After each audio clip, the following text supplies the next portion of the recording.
become the undisputed king of Saturday morning lawn care, leaving your neighbor and sworn enemy Gary to question his place in the delicate neighborhood ecosystem.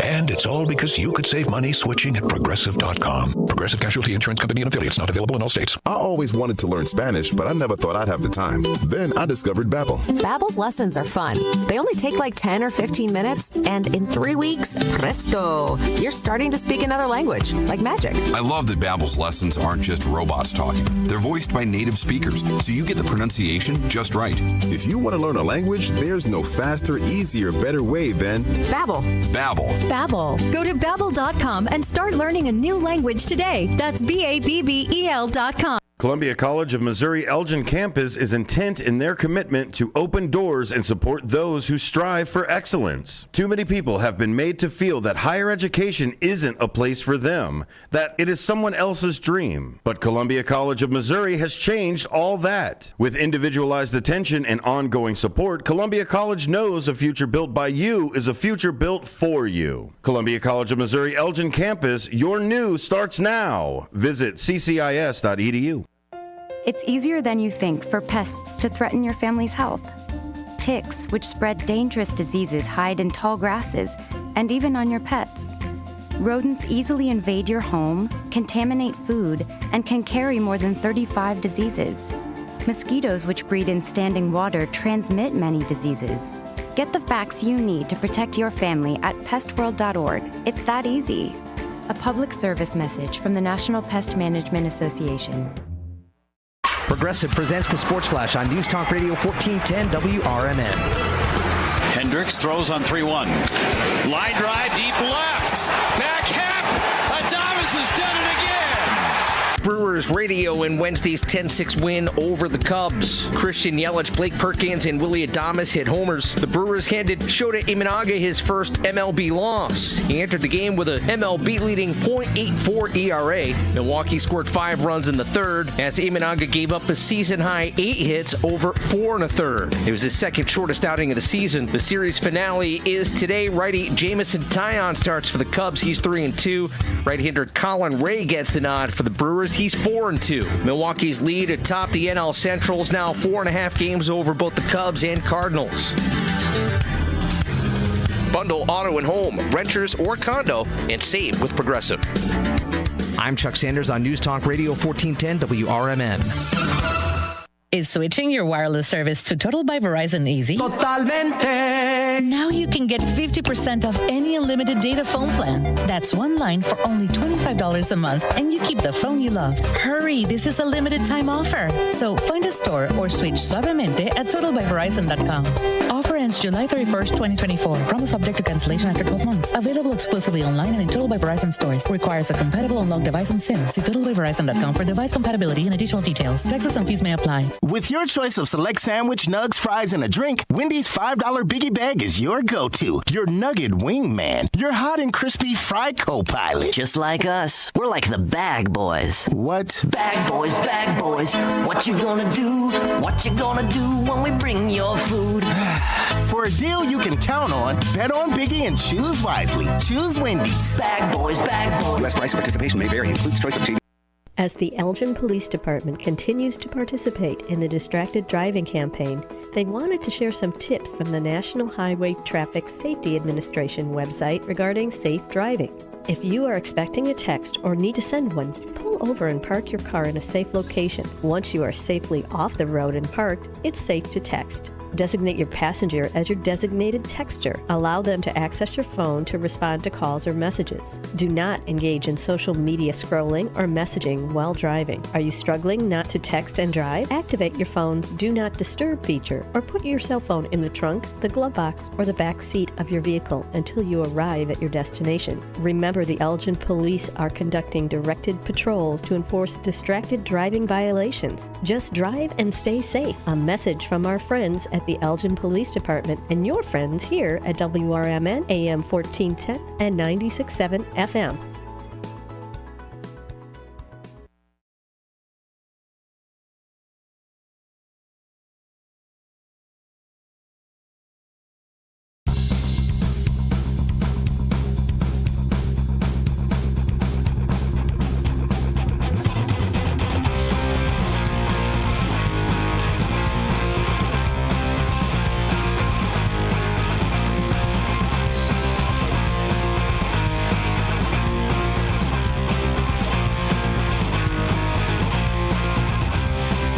Welcome to Out to Lunch, WRMN. My name is Dennis Onar Green. I'll be taking you through the next 2 hours.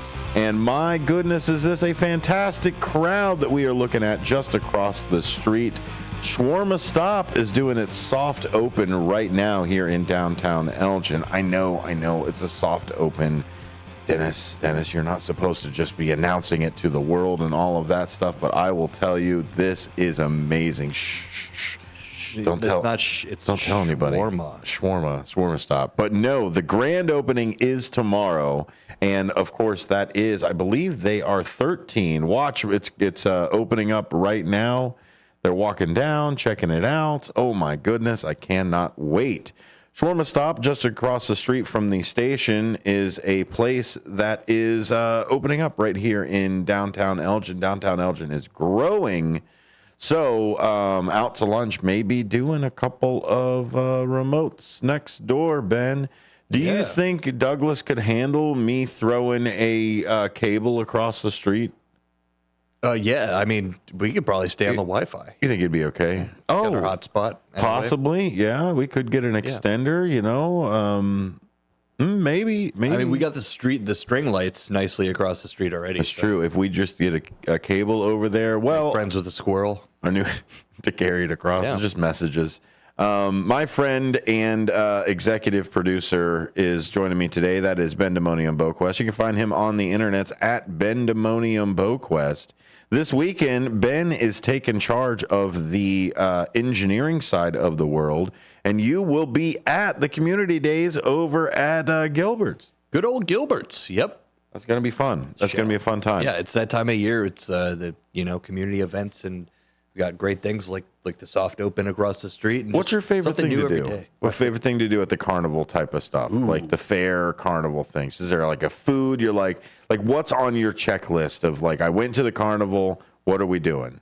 I drugged you to a carnival. You're like, okay, here it is. What we got to do? Yeah, just like the World Fair in the early 1900s in Chicago, the Zipper. Okay. Except I like the ride, the Zipper. The Zipper? How does it move? What is it? Is it the one That's the one that it's got the carts and it goes up and it's a conveyor belt as well. And it kind of swings and goes like, whoa. Like, basically the most dizzy you could get at the carnival. You ever tried those Ferris wheels that you could lock the cage as well? Like you could lock the cage in position? Oh, yeah. I know what you're talking about. And you're going upside down or what have you. Yeah. So then you just do it like that, and then you're reclined when you go back. Yeah. There's things like that. Is there a food like I like funnel cake and maybe cotton candy? Is the way I'm going. Well, I'm of the I guess the school of thought to where it's like you eat before you go to the carnival. Like, to save money, sure. Yeah, but I'm saying, okay, man. Yeah, I know. Let my hair down. Here you are, Ben. Here's $20 in your pocket. What are you getting? Yeah, you have to go. Are you getting cake, right? Or are you getting one of the lemon? You know what's really good that I miss eating? Those potato chips that are all one chip. It's like the spiral cut potato chips. Oh, and so they just spiral a potato and fry it. Mm-hmm. That's what I'm going for. That would be pretty good. Then I'll bring my own sweets. Bring your own sweets. You're one of those people who got to go to the dollar store before we go. Get some peanut M&Ms. Which, Benjamin, the dollar store ain't the dollar store no more. What's up with that? It's like the $1.25 store. I know old man shakes fist at Cloud type of stuff here, but I remember what it used to be, a nickel store. But sure, yeah, it's there. We've seen it. Yeah, we all heard the stories, penny candy and all that. I know. So what's up with this? So higher prices for many items at the grocery store are pushing many shoppers away from the national brands. News Nation's Stephanie Hines comes in. A recent report from the Wall Street Journal cites this data from the Food Industry Association, which found 65% of shoppers say they choose store or private label over the big national brands because of the lower prices.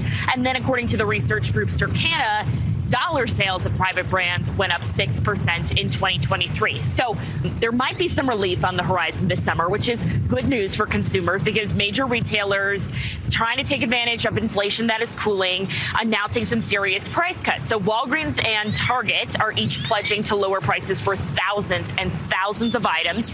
Amazon Fresh promising 30% in savings. Aldi and Kroger offering hundreds of millions in savings over the summer. And keep in mind, these are essential items, bread, diapers, personal hygiene products, even snacks. So we spoke to this personal finance advocate who says, listen, if you were foregoing all of your favorites just because it just got too expensive, you might want to turn back around at the store and check that price one more time. Especially on those essential items, those food items that maybe you weren't buying for your family anymore because the price was so high. I think now consumers will feel more comfortable to dive back in. The other thing she says, listen, consumers are smart. Use your common sense. You know your budget. Use coupons. Get into those reward programs. Buy in bulk if you can. Stephanie says the latest trend towards generic labels actually began during the pandemic. Consumers, they are going for those generic brands, those store-bought brands that you get from Walmart, from Kroger, from Aldi, instead of those national brands, which they say are just too expensive. And all of these major retailers are kind of picking up on this, including Walmart reportedly now rolling out a new brand of foods that are all going to be less than $5. New brand of foods, less than $5. Wow, even nicer. Yeah, so it's trying to... The market heals when it let it happen, man. I mean, I sound more and more like a capitalist all the time, but a laissez-faire capitalist, sir. This is what we need. Now again, this is back to the defund the police bumper sticker. That's not what that means. I mean a safe, I almost sound like I'm reading a Second Amendment. A well-regulated laissez-faire. Hey, honker's log right there. A well-regulated laissez-faire side of it. You know what I mean? It's hard to explain. That's just what I think when I hear that term too. Yeah. That's what's happening. Whatever. So Walmart is coming up with a new setup. Everybody came up with those $5 meals, right? Which are now starting to become the $6 meals. If you haven't been noticing, I was telling you, I saw a single macaroni and cheese dinner for $5.69 in the freezer section. I'm not going to say the store. Yeah, in the freezer section. Yeah. That's what I mean. So they're coming out with these. We all know what bread is. Right. We all know what macaroni and cheese is. We all know what spaghetti sauce is. Yes, there are brand names out there. Do I love a good boar's head roast beef sandwich? My gosh, yes. Yeah. It's amazing. Yeah. It's one of the best things. It's like velvet on your tongue. So it's delicious. Some horseradish on there. Oh my! It's definitely a lunchtime program here. So, but do I have to get that one there? And I think that's also where this local side of everything's coming up as well. Ben, with this food type of side, I want to talk about a mystery. I think it's been solved. A chicken today. A chicken mystery. It's a rotisserie. A rotisserie mystery. That's what I mean. That's what I want to talk about. Is this rotisserie mystery? Nice. I appreciate the teasing that we've brought into. This has all just been one giant elaborate from the time we kicked it off at 10 minutes ago. Didn't plan this. We kicked it all the way over from shawarma all the way over. Right. Well, hey, we've got somebody already went in and got something. Yes, sir. Yeah, they all went in. Oh, it's amazing. But yes, the rotisserie mystery that we teased at the end of the show 2 days ago is finally come. So this is the story that I thought was just hilarious, but also something that people shouldn't do. This is called the rotisserie mystery story. I got it from cbc.ca news. Check it out. Find it other sources, I'm sure. Rotisserie mystery: Yukoner's dog finds a pile of cooked chicken dumped in the woods. A Yukoner's dog? A Yukoner's dog. And the article just says, I just want to know why, said dog owner Linda Lamers, who's not impressed. Who would dump 40 rotisserie chickens in the Yukon woods?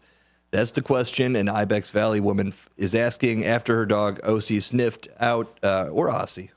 we'll say probably Aussie, sniffed out what many canines would consider the motherlode of tasty treats.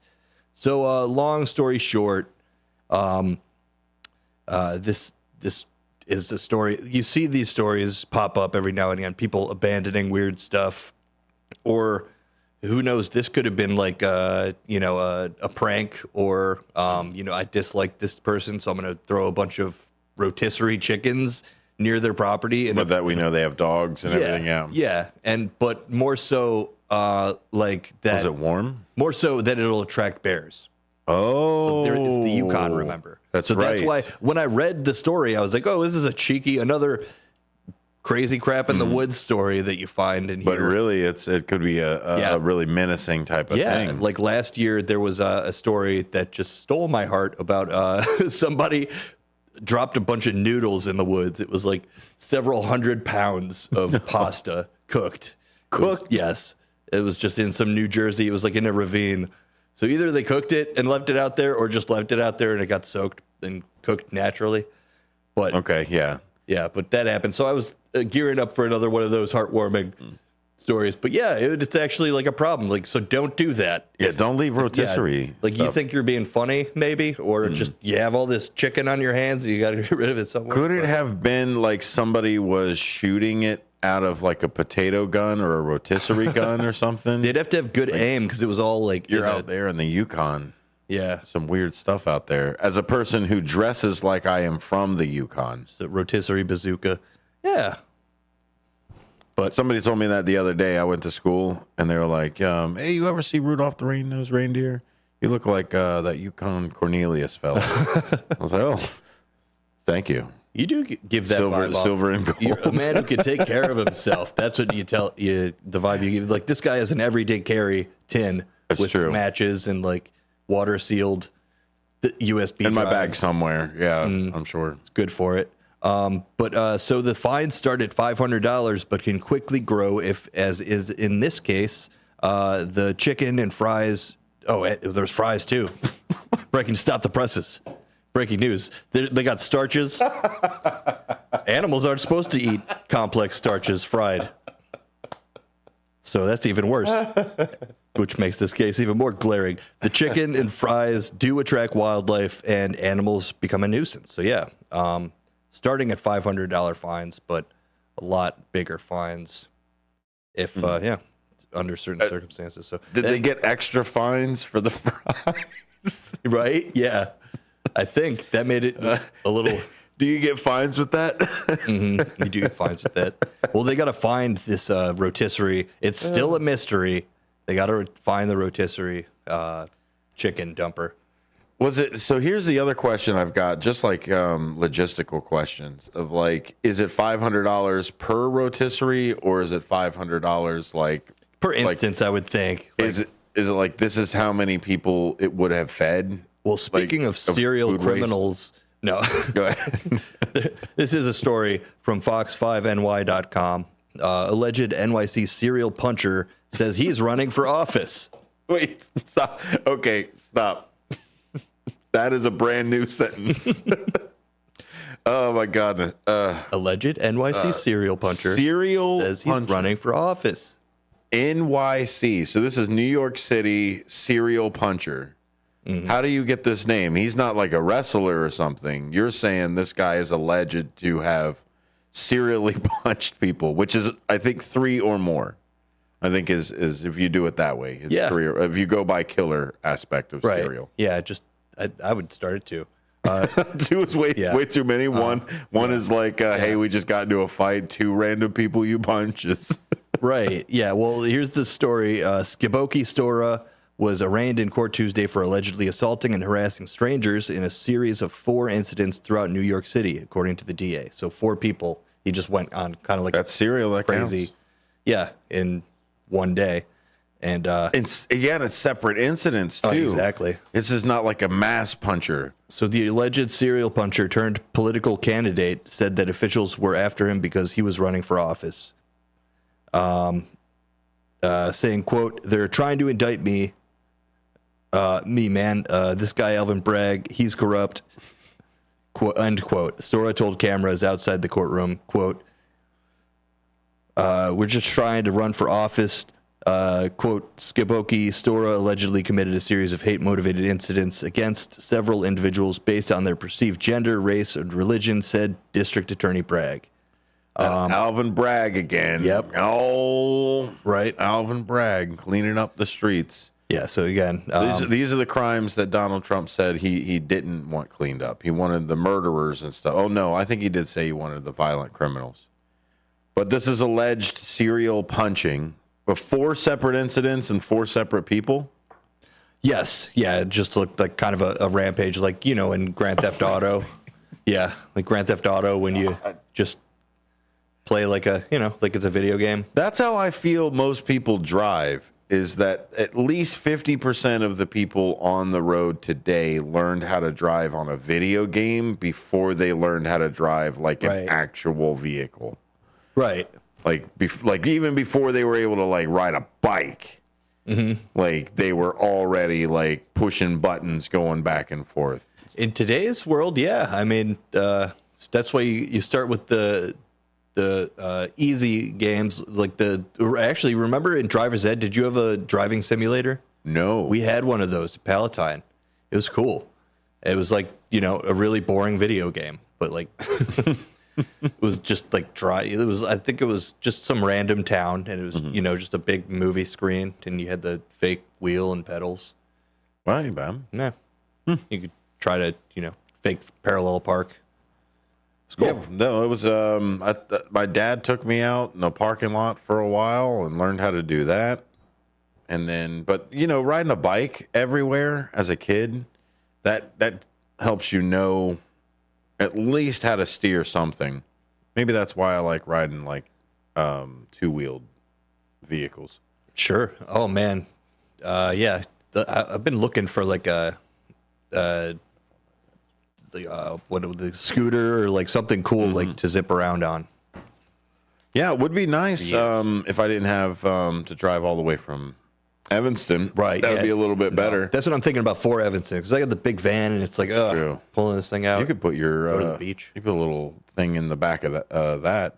I had a Honda Rebel for a while. It was a little 50cc guy. Yes, didn't need a special license for it. It got. If the wind was on my back downhill, I could hit 35. Like maybe. Nice. Maybe. If I had to lose a couple pounds to get another mile or two. Not getting pulled over.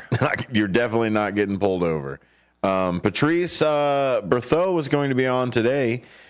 She is going to talk about the dam, the Geneva Dam. We've got a history lesson on the way. You know how I love to learn. And that's what we're going to talk about. We're going to talk a little bit about the upcoming debate of just the back and forth. Last time that they did this, they talked, it seems, from what Patrice has sent over to me, is they talked for 8 years before just rebuilding it. So maybe that's how this story ends. Maybe we have a different story. Like always, life is choose your own adventure. So Patrice Berthaud will be in studio with us today. We're going to talk about all of the different histories of it. I've got some cool pictures. We didn't get a chance to put them into the digital side, but I'm going to hold them up for cameras and things. But we've got pictures from 1837, the 1870s type of side of everything, how it used to be a popular fishing hole. And I think in all accounts it still is. And then we're going to talk about what happened in the 1950s when there was an issue of the dam having some repairs and kind of breaking and really kind of not working until they repaired it up, and what happened to the river at that time. So Patrice will be in. Find more information about Guardians of the Fox River, GOT Fox River, so gotfoxriver.org. We are members of the community that oppose dam removal. Why does it matter so much to us? For many years, we have witnessed a rebirth of an amazing ecosystem on the Fox River. No longer is industry, businesses, or households allowed to abuse our Fox River. We now see abundant wildlife and thriving fish. Is the new natural the natural that Mother Nature wants? Are we part of Mother Nature? Should we also have the right to decide the ecosystem that we live in? All of these discussions, all of these things coming up on Out to Lunch. How was that for a tease? Did you like that thing? 1837 was a good year. It was a good year. It was a good year out there. Hey, if you're hungry, come on down and see Douglas. I know they probably don't want me to just blow this up, but I'm so excited for the Shawarma Stop. Opening up tomorrow. It was such a surprise yesterday when we got the news. We announced it. I'm going over there. Don't put the sh in shawarma. The shush. As soon as 2 o'clock hits, I'm out of here. I'm out. I'm just like I'm gonna flip the table and I'm gonna get me a shawarma. Or maybe a kebab. We have to set this all back up, guys. Remember that. Oh, that's true. I can't set it back up. Out to Lunch. WRMN. We'll be right back.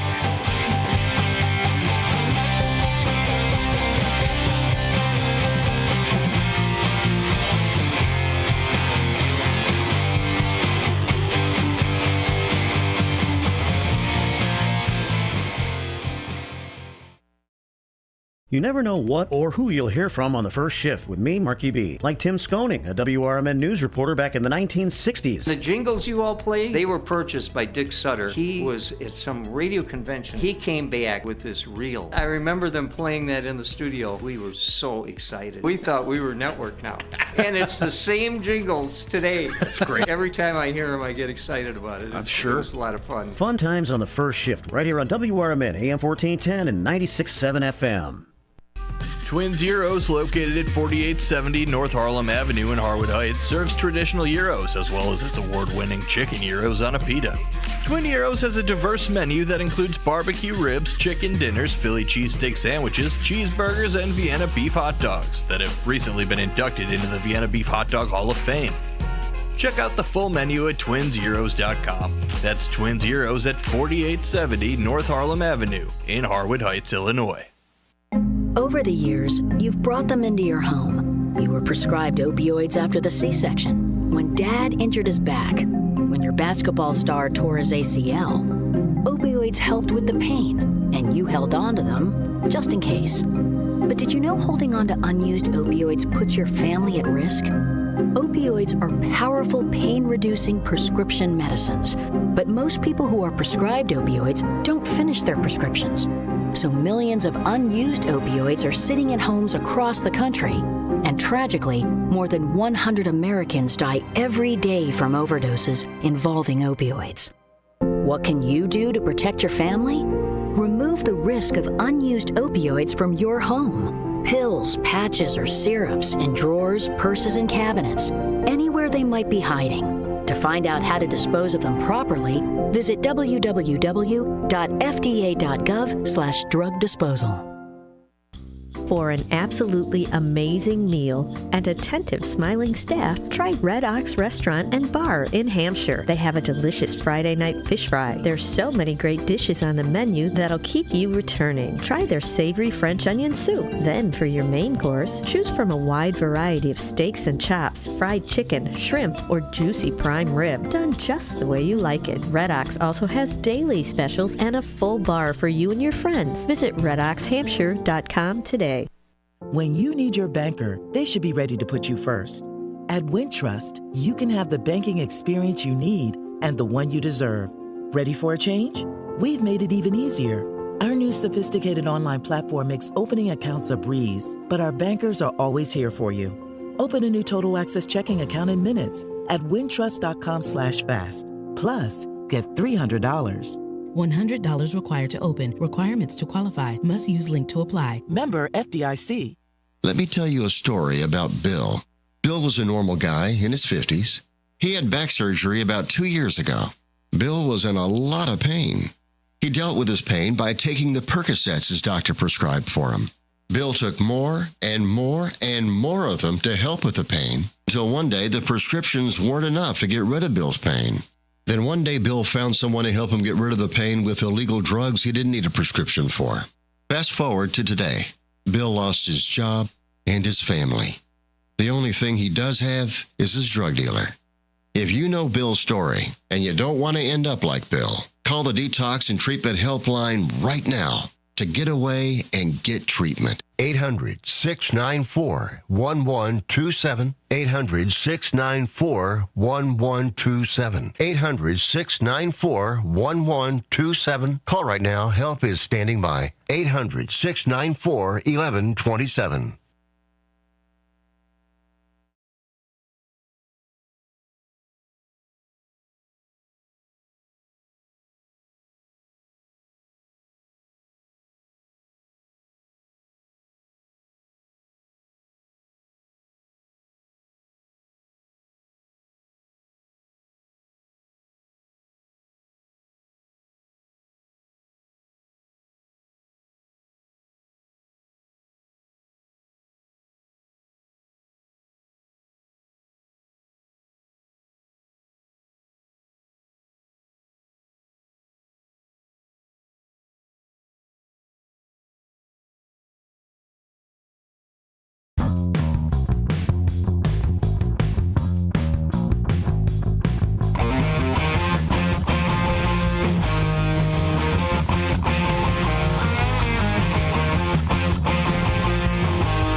Welcome back to Out to Lunch, WRMN 1410. You're listening to Out to Lunch every day, Monday through Friday, noon to 2. WRMN likes to bring on all the different voices here in the Fox River Valley, all of the different topics for the Fox River Valley. Have that conversation with us. This is the platform for it. You're listening to Out to Lunch. We have some great information. We have some great people in the studio with us today, but we have a very important voice. And almost like the Lorax, we hear a lot of people that keep coming up and saying, we want to be the voice for the dam. We want to be the representative, not just, it doesn't have a voice. So let's try to be that voice. So as we all can come together, because this is a community aspect of what we've got to do here, and let's get the facts. Let's make the choice together. In the information that Patrice Berthaud brought over to me today, it took 8 years before they decided to just rebuild it. Maybe that's the end of this saga. Maybe we've got something different. But here to talk with me today is the fantastic and knowledgeable Patrice Berthaud. Thank you very much for coming in today. Thank you so much for the opportunity to create awareness with your listening audience of the consequences of the removal of the dams on the Fox River. And when I go through the community and I talk about this issue, there's two things that are consistently brought up.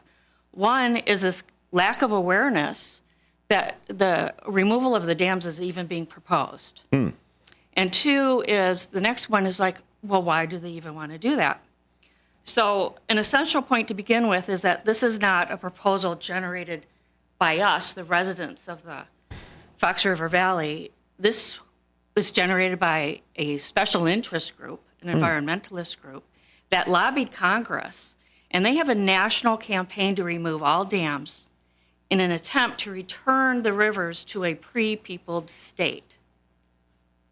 So Congress, without consulting those impacted, directed the Army Corps of Engineers to determine a path to remove the dams. So key takeaway points: unsolicited by individual municipalities, not stemming from local issues.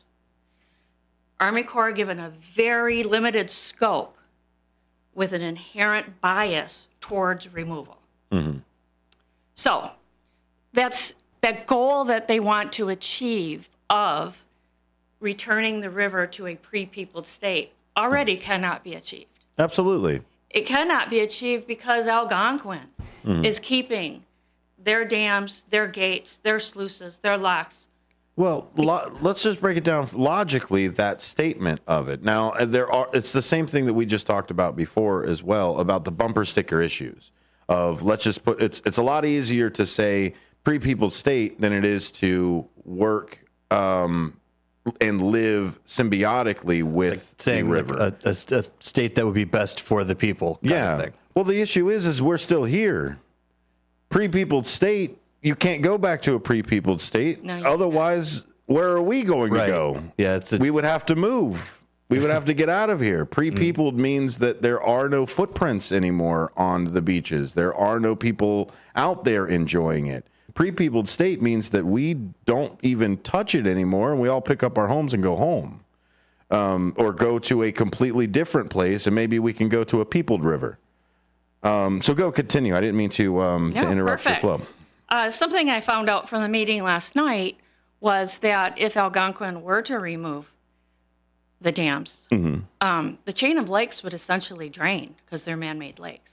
And that was the meeting at the Moose Lodge there? Yes. Okay. It was. So Algonquin is keeping theirs, and Batavia is keeping theirs. So what we're talking about are the communities in between. But the idea of a free-flowing river is already an impossibility. Well, free-flowing regardless, but I would imagine, I'm sorry to interrupt you, but free-flowing regardless, it flows now, but we can't take it's back to that pre-peopled state, back to it.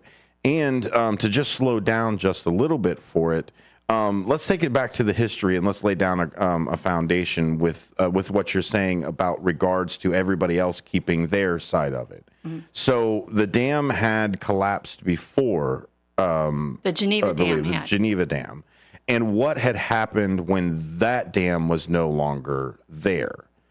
And it was a partial breach of that dam. Okay.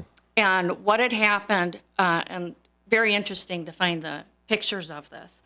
Another thing I found somewhat interesting was the lack of awareness by the Friends of the Fox of this breach, and a current in my lifetime, example of what would happen without the dams. So the river narrowed. Okay. The river narrowed. There were mud flats, which had a considerable stench that was long-lasting and far-reaching. And there were concerns about the health hazards that were brought up because of these mud flats that were created. Is this when they decided that are we going to just tear it out the rest of the way or rebuild it? Is this when that decision was made, or did they immediately get into action to rebuild it when it did partially collapse? What the decision-making process was and how long it took, I am not familiar with. Okay. Whether or not the original dam that was built was in 1800s technology, and what it was replaced with was a better, more solid dam. And it maybe took that much time to get the capital together in order to create this dam. Okay. And is that the vision that you have for the dam now? For this one, if it does get revitalized, or maybe with the saving the dam, is it more about maintaining what's there now, or is it more about maybe redesigning something that might be better for a compromise for everyone? Our suggestion is to create a step spillway. Now, some of the reasons that the IDNR give in order to support the removal of the dams, and this is a somewhat moving target because, remember, the inherent bias is to remove the dam. But one of them is a public safety issue. And I'd like to come back to the public safety issue. Yeah. But the other is to reduce maintenance costs. Each municipality was given a letter by the IDNR stating the costs, which were in $2,007, by the way, so not really accurate estimations, of dam removal versus step spillways And was it the Corps of Engineers that put together that report? Yes. Okay. Anyway, so the threat is there because these letters were very targeted towards, we want you to remove the dams. Mm-hmm. And if you don't, you're going to have to start paying for the maintenance costs. Well, that got me curious as to what the maintenance costs were. So in the case of Geneva, via Freedom of Information Act, we asked the IDNR what were our maintenance costs. And their answer was that there were no maintenance costs that were on record. Oh. Yeah. So I found that interesting. Well, then that seems to be something that we can easily take on. Yeah. Yes. Right. Sign me up. Yeah. Yeah, I'll sign up for no cost. Thank you. Another aspect, I'll they take said it two. would improve the water quality. Well, our water quality is quite good. Even the improvements in the water quality have been substantial. And they've been ongoing ever since there was that was the issue. The issue was recognized, and then from the pictures that you've sent over, it seems like it's been 50s and 60s since you've been able to even get into it and play around and water quality enough to be peopled again, right? Back to that side. And so with it moving even further, you would imagine it being able to be cleaned up and nicer now. Yes, and it's with those dams being intact, this was achieved because what the dams create are these ponds upstream of the dam, and these are retention ponds. And I'm going to use an engineering term. It's a best managed practice. And when you retain these, when you have these retention ponds that really deal with all the urban pollution that is constantly coming into the river, and the chemistry that occurs in these retention ponds serves to actually improve the water quality. So if you take those ponds away, you take that whole process of improving the water quality away. Those ponds serve a purpose, not just recreational, because that is where you've got Potawatomi Park on it, Boy Scout Island, down in Geneva, you've got Island Park, St. Charles, all the restaurants that are on it. That is, those are created, those are allowed to be because of this ponding. Gotcha. And elimination of the dams eliminates that.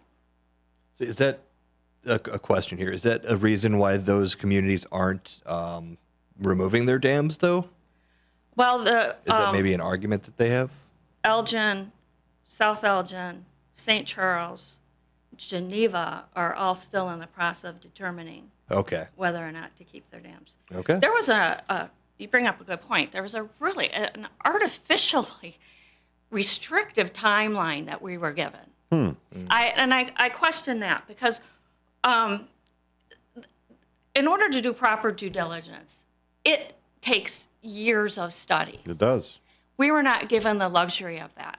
We were told, in the case of Geneva, a letter came to the mayor at the end of 2023, and it says by 2025, you better make a decision. Or the money that we're offering you to remove your dam is going to go away. Okay. I question this artificially short timeline.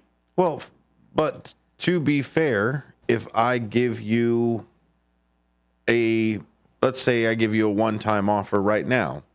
I've got a golden apple right here. Do you want it? Do you not want it? 5 minutes goes. Here you go. Do you want it? Do you not? So it's their money to give out. Now, by all means, you can repetition for the money after that offer has been taken away. But it to be fair, it is their timeline to give. Yeah, I think a lot of it is just if you look at dealing with the government on a whole, that's how it is.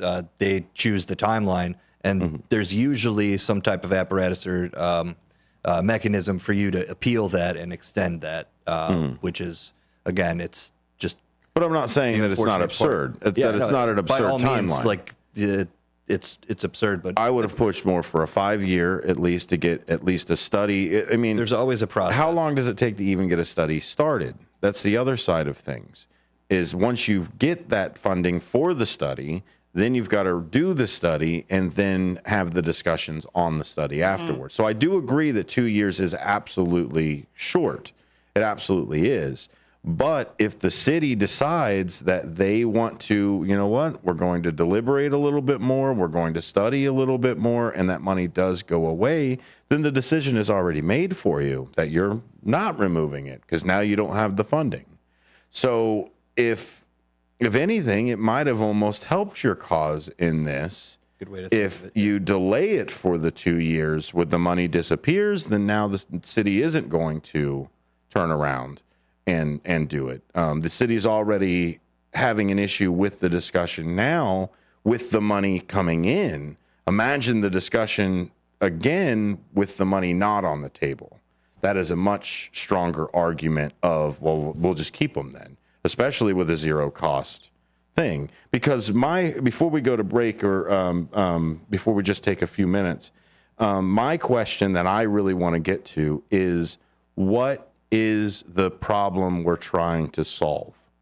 Are we trying to solve an environmental issue? Are we trying to solve an economic issue?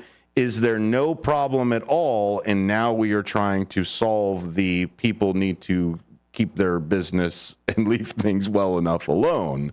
Is that the problem we're trying to solve? Is just say, you know what, just leave everything alone? So that's the real question that I've got with it. And by all means, there is a discussion. There are thoughts. There are facts. There are things that are moving. There is a choice in front of us. But as an engineer, I like to try to take it from what are we solving? What's the ultimate goal?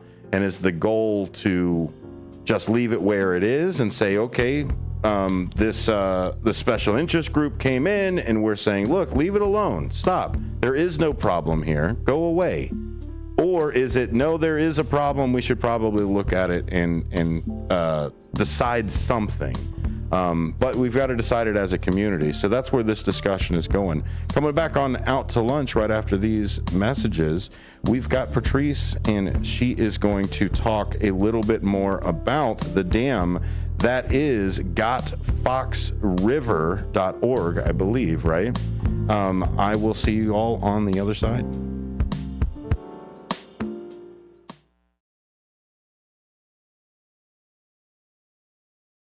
There's a price war in the insurance business, and you may be paying too much. Call the Term Lifeline right now and see if you can save 40%. $500,000 plans and up, that's our specialty. Even great smokers' rates. Protect your family today. Call the Term Lifeline right now for a free quote.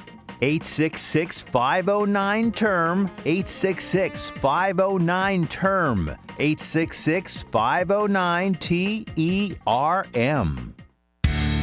Experts say regular auto maintenance is one of the most important things for your car. Meineke Car Care Center at 376 Sundown Road in South Elgin covers all your automotive needs. From oil changes, brake services, and emission testing, Meineke's expert staff provides hard work and dedication with the utmost professionalism. Need an oil change? Visit Meineke in South Elgin for their 23-point inspection. Call 847-888-9644.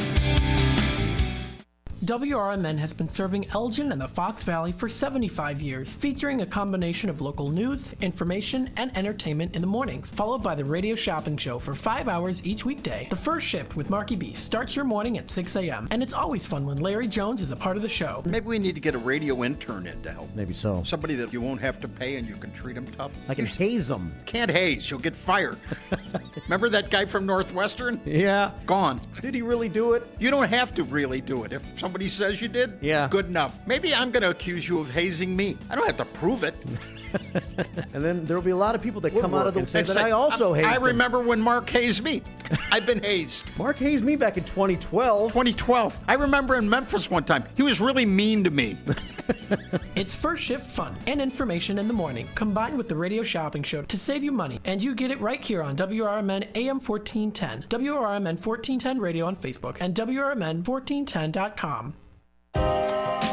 Take your family out or meet up with a friend for breakfast, lunch, or dinner at the Elgin IHOP, located at 101 Randall Road by the theater. They're open for dining 7 a.m. to 10 p.m. Stop in at 3 p.m. for happy hour with discounted meal deals for early birds starting at just $6. You can choose from breakfast choices like the pancake sundaes or juicy burgers or maybe a classic burrito bowl. Check out the menu at ihop.com today.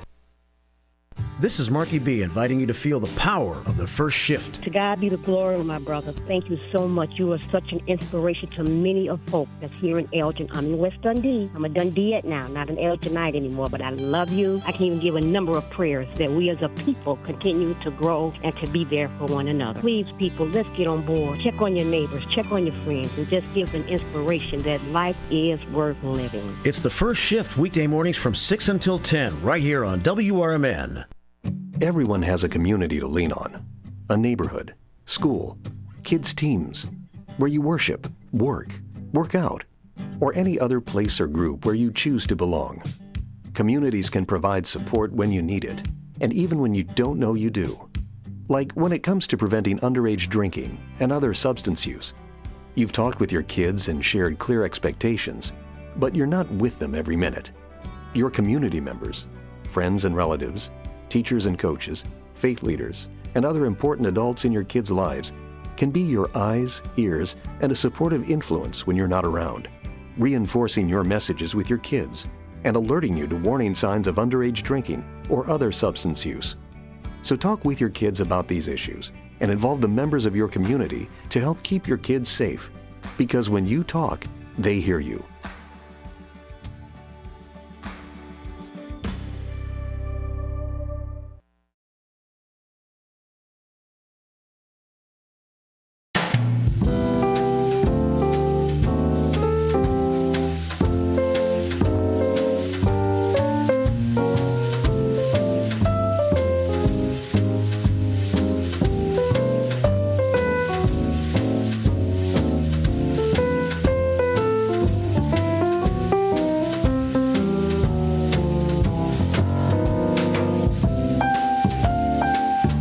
Welcome back to WRMN Out to Lunch.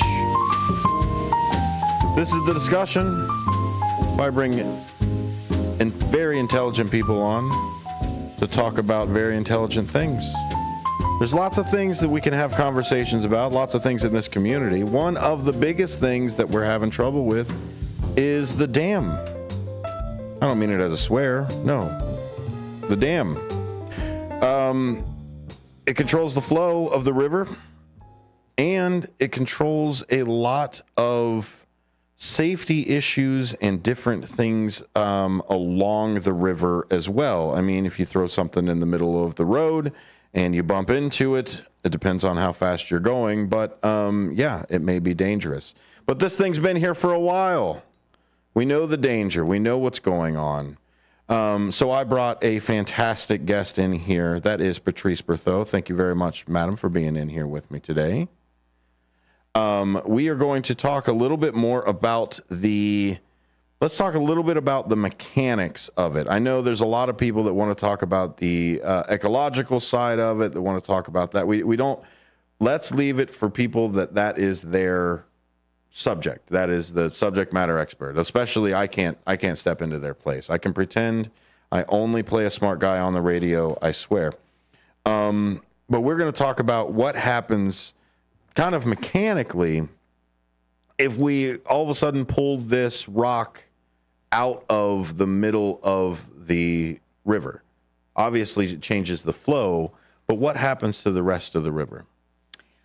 Well, the Army Corps admits to a 25 to 50% decrease in the width of the river.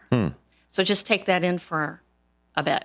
25 to 50? 50%. My goodness. Not that it might, that it will decrease the width of the river. And it's the result are mud flats, stench, decreased property values of the people who live along the river, elimination of the recreational sports, You didn't want to get into the No, we can talk about environmental Absolutely. aspects of it, but you're destroying a food web. You're altering the food web, and you will irrevocably change the ecosystem of that river. Oh, absolutely. No, I didn't mean I meant for my sake. I don't have the facts behind for it. By all means, if you've got the studies and the facts, I love them. And you're absolutely right. You do any kind of change, but aren't you also peopling the river when you change it again? Like if they're talking about the thing that I can't get over is the river without people, the pre-people condition. If I turn around and I'm still adjusting it again, I'm forcing an ecosystem that's not ready to be depeopleized, and it's only this one single place that's no people allowed. And I just can't seem to get over that side of it. But go ahead, I'm sorry. Well, other aspects, so it's the removal of the retention ponds, which serves to clean the river. That has not been addressed in these studies at all. In the case of Geneva, there have been decades of industrial waste dumped into the river that is embedded in the lower levels, and it's got maybe 6 inches of silt above it. So you take that dam out, and you get an effect that's called scarring, and it brings that all up. Right now, it's sitting there, not affecting anyone. You bring that all up, and you are sending it downriver to Aurora, who uses that as a source of their drinking water. So you are knowingly polluting their drinking water source. Wow. Also, In the creation of the dams, there was lead used as part of the weighting process when they created it, and it's now encased in concrete. We start breaking that apart, you are now introducing lead back into the system. And there's no way to stop it. And then you're back to your sediment where the lead gets back into that side. So are we creating more problems than we're solving? Absolutely. It seems as though that's the direction. But time is where we need to go. Go ahead. There's also been a study done of the impact on the infrastructure that was dependent on the balancing of the water from the levels of the river, retaining walls, bridges, that type of thing. That has been acknowledged that it will be impacted. Who's going to pay for those modifications to reshore them up? Friends of the Fox said, oh, well, the state said that they would. Okay. It's been unquantified. It is easily quantifiable to be able to do those studies. Here's our timeline. Here's the budget that we would have. Not included in the estimates. Yeah. Not included in the estimates. I mean, you would think. Sorry, but to interject, you would think that that has something to do with the infrastructure money, all the money going into infrastructure, like recently. Throwing that out there. I mean,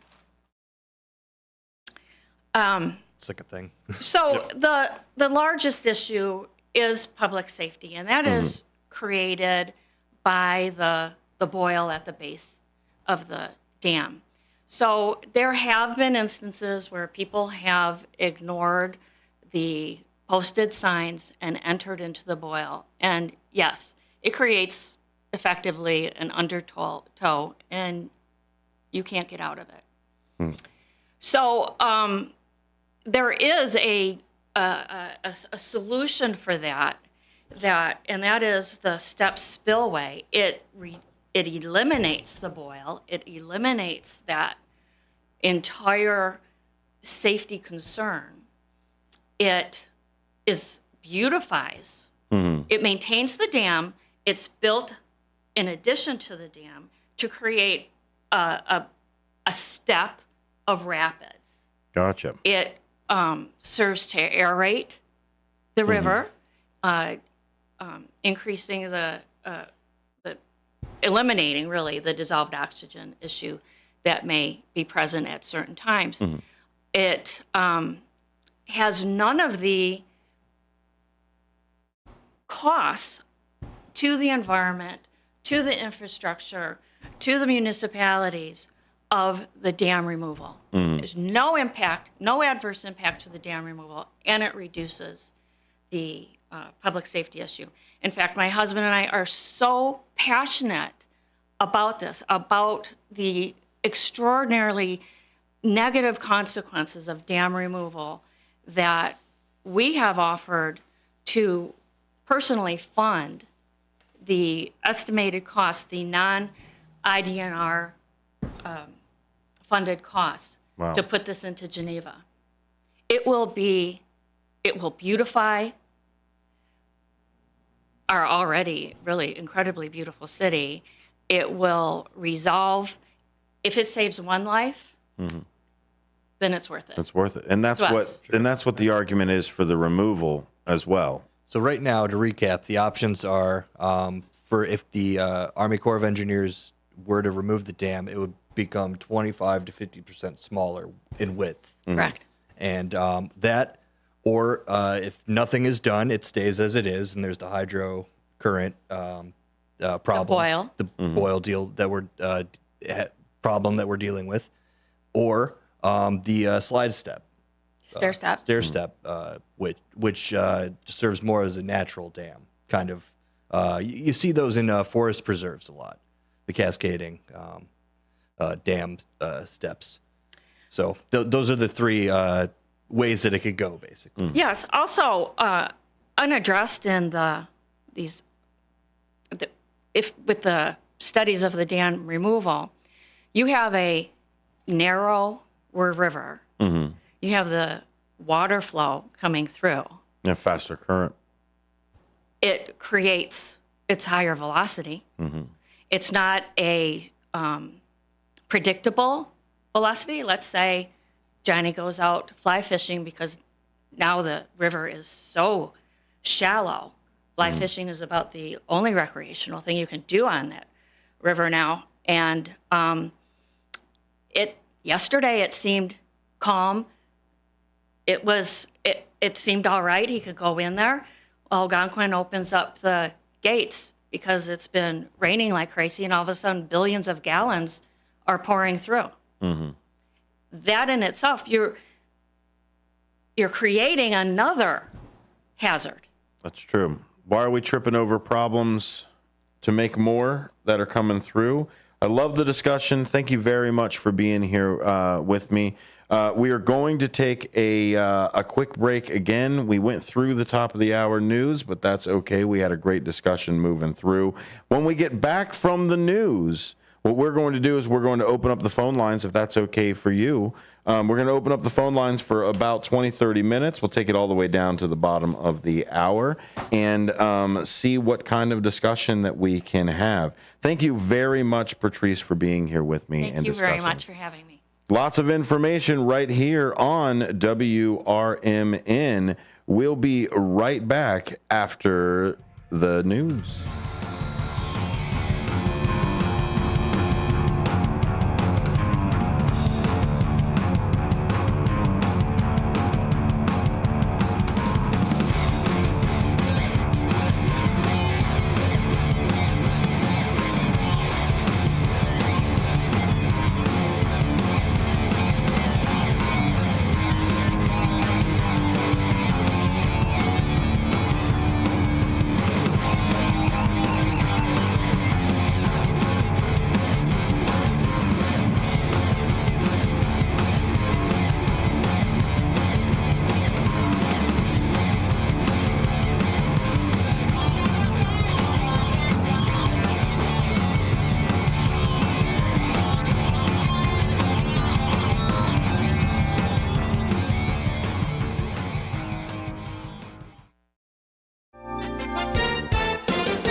With your AM 1410 WRMN Newsflash, I'm Sean Kernan. Brought to you by Prevnar 20. In Elgin, a group of dedicated citizens has recently completed the Spring Citizens Police Academy for 2024. Over the course of 7 weeks, participants engaged deeply with the local police department, discovering the ins and outs of law enforcement operations. The city of Naperville has been honored with the Distinguished Budget Presentation Award by the Government Finance Officers Association of the U.S. and Canada. The prestigious accolade is in recognition of the city's 2024 budget, which demonstrates excellence as a policy document, financial plan, operations guide, and communications device. Elgin residents now have an all-in-one solution for engaging with the city services thanks to the launch of the City of Elgin app. The app, which can be downloaded from both the Apple App Store and the Google Play Store, streamlines various functions such as water bill payments and service requests. With your AM 1410 WRMN Newsflash, I'm Sean Kernan.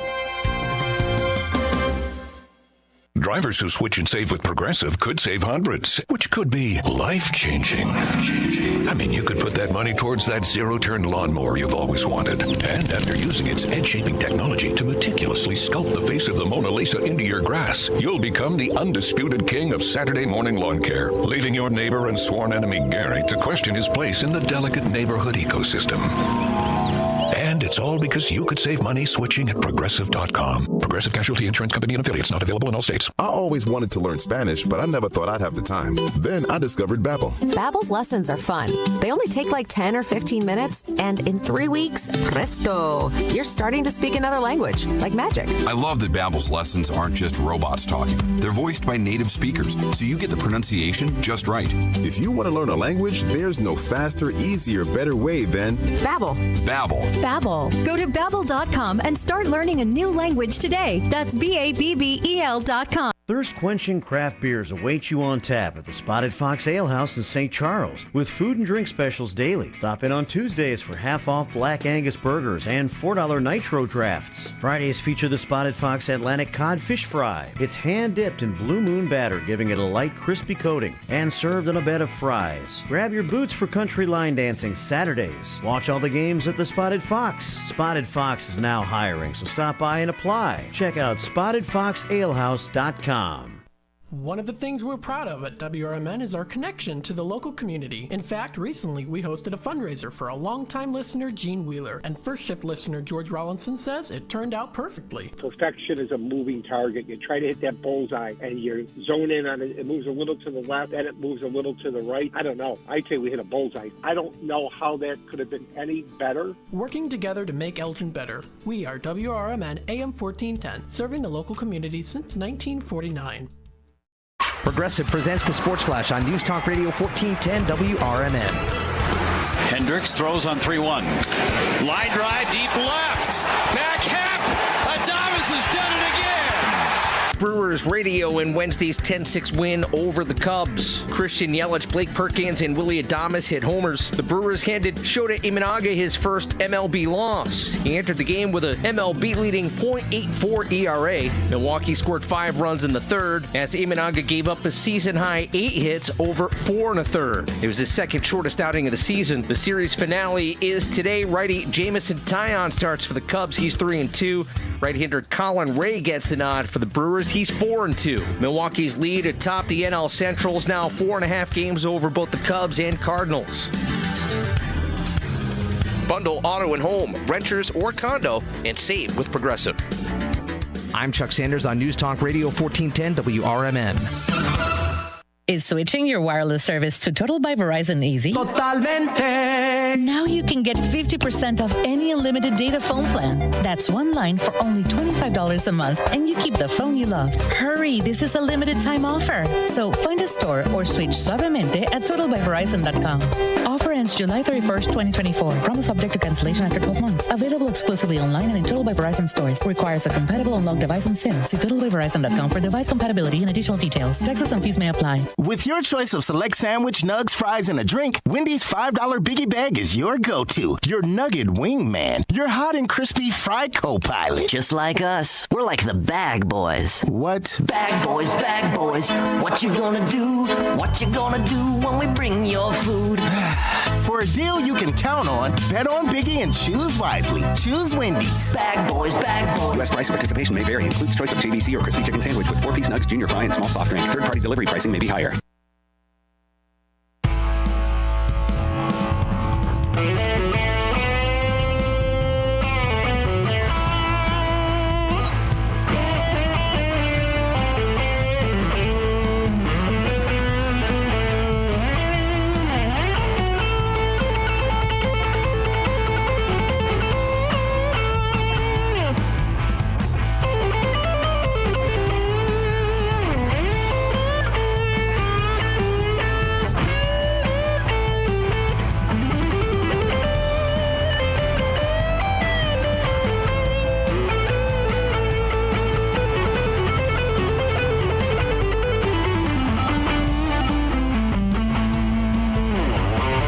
Welcome to Out to Lunch. You're listening to WRMN. My name is Dennis Sonar Green. Welcome to Hour 2. Another 60 minutes with yours truly. Well, not 60 minutes.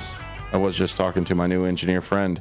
The details are what matter. It's actually, I believe, what has it been? It is 52 minutes and 50 seconds, somewhere around there, of content I only have with you. Oh my goodness, it's such a short time. Friends, let's get moving on to it. I do have a new friend in today with me, actually two new friends. That is the Berthos, is Patrice and Steve. But we've been talking with Patrice, and we've been talking, Patrice, a little bit about the problems that need to be solved, and when we solve that problem, what whack-a-mole problem shows up somewhere else. So you did have one more thing that you wanted to go over while we are waiting for calls. If anybody wants to join the conversation, if anybody wants to talk about any facts that they've got, if they've got an idea, this is the time to do it. 847-931-1410. 847-931-1410. Please, Patrice. Last night, we attended a meeting at the Moose Lodge, a presentation by the Friends of the Fox, and the mayor of Elgin and the head of the Department of Public Works were in attendance, and they gave some key factors that when you're talking about the elimination of the dam that are unique to Elgin because the fact that Elgin gets a good portion of their drinking water from the Fox River. Mm-hmm. So one fact that came out is that under the current structure, that with dam removal, there will not be enough water that can be obtained from the Fox. That's what I've heard, is that with the level dropping, the intake has to be moved to a different place. The intake would have to be moved at a cost of in the tens of millions of dollars. And this is the intake for the whole city. Well, I think there's 3 intakes for the city. If I remember speaking with the city, there is one in the river, one that's not working right now, and then there's another backup. So even then, while they were doing the construction for the one that was in the river, you wouldn't have a backup while you were moving it as well. Which would be very problematic. Absolutely. They discussed other water sources. Wells weren't deemed to be a viable option.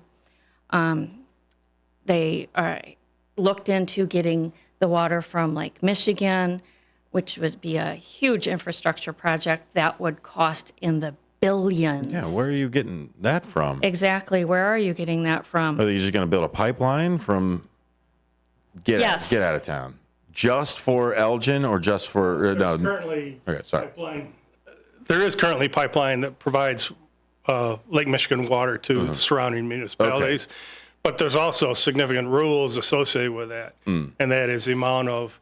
It's really how good is your existing water system in your city to be able to connect. Because they have such strict rules about that, and so there'd be huge infrastructure changes just to bring the city's water system up to speed to be able to meet the rules. It's a very complex issue. Either way, like you were saying, Patrice, it's billions of dollars on that side. Yes, so that option may be a whole until it gets cheaper. Maybe. And it's certainly the time would not coincide with the estimate removal of these dams. Oh, absolutely, yeah. Because I mean, what do you got? Like 3 weeks left? No, I mean, need a damn philanthropist.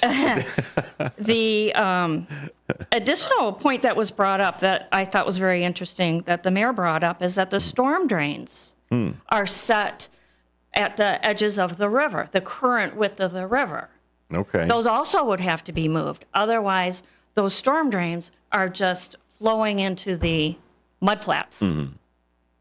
And this is where I brought up the question before of, are we solving a problem? See, is there a problem right now? If I did absolutely nothing, the biggest problem is public safety, right? That's what we're at right now. Is if we had to boil it down to a current problem, it's public safety with the design of the dam. Not that the dam is there, but that the design of the dam is unsafe. Yes. If you throw an ecological side to the problem, if you want to throw that aspect of it, the ecological side is, well, we want to restore Mother Nature back to Mother Nature. Well, that takes a lot more time than just flipping a switch and letting Mother Nature take over. Also, to be argued that ecologically it would be you're losing the ponds at this which point. are helping. So now by all means there is that I don't want to say that grandiose or that utopian type of side to it. Absolutely, we do want to live with harmony with the environment. Are we not living right now? Could we be better? Sure. But are we not doing that right now? And so when you take it back down and boil it back down to the problem is the public safety. So would the Army Corps of Engineers help the city put that stair step as it comes through? That answer is no, because they were directed by Congress via the special interest groups to remove the dams. Oh, okay. They contemplate no other solution. That's not fair. It seems like we need to possibly revoke Citizens United just a little bit. I'm just don't want to get too crazy with it. I feel like we need a voice on the other side of this debate. Like that's the thing that we're missing. We are. What's driving the initiative to do this? Because the problem, we may not see it. There may be a problem that they see that we don't. That because of the dam, there's a certain species or there is a certain ecological side to it. We're just not hearing that we don't see. And by all means, we will have the other side over to talk. And again, the phone lines are open, 847-931-1410. Call in if you have something else. You can always go to Guardians of the Fox River. That is GOTFoxRiver.org. They are members of the community that oppose dam removal. Why does it matter so much? Over the years, they have witnessed a rebirth of an amazing ecosystem on the Fox River. No longer is industry, business, or households allowed to abuse the Fox River. And now we see abundant wildlife and thriving fish. Can we talk a little bit about that? Because you said you've seen the changes within your lifetime of being on the Fox River and enjoying it.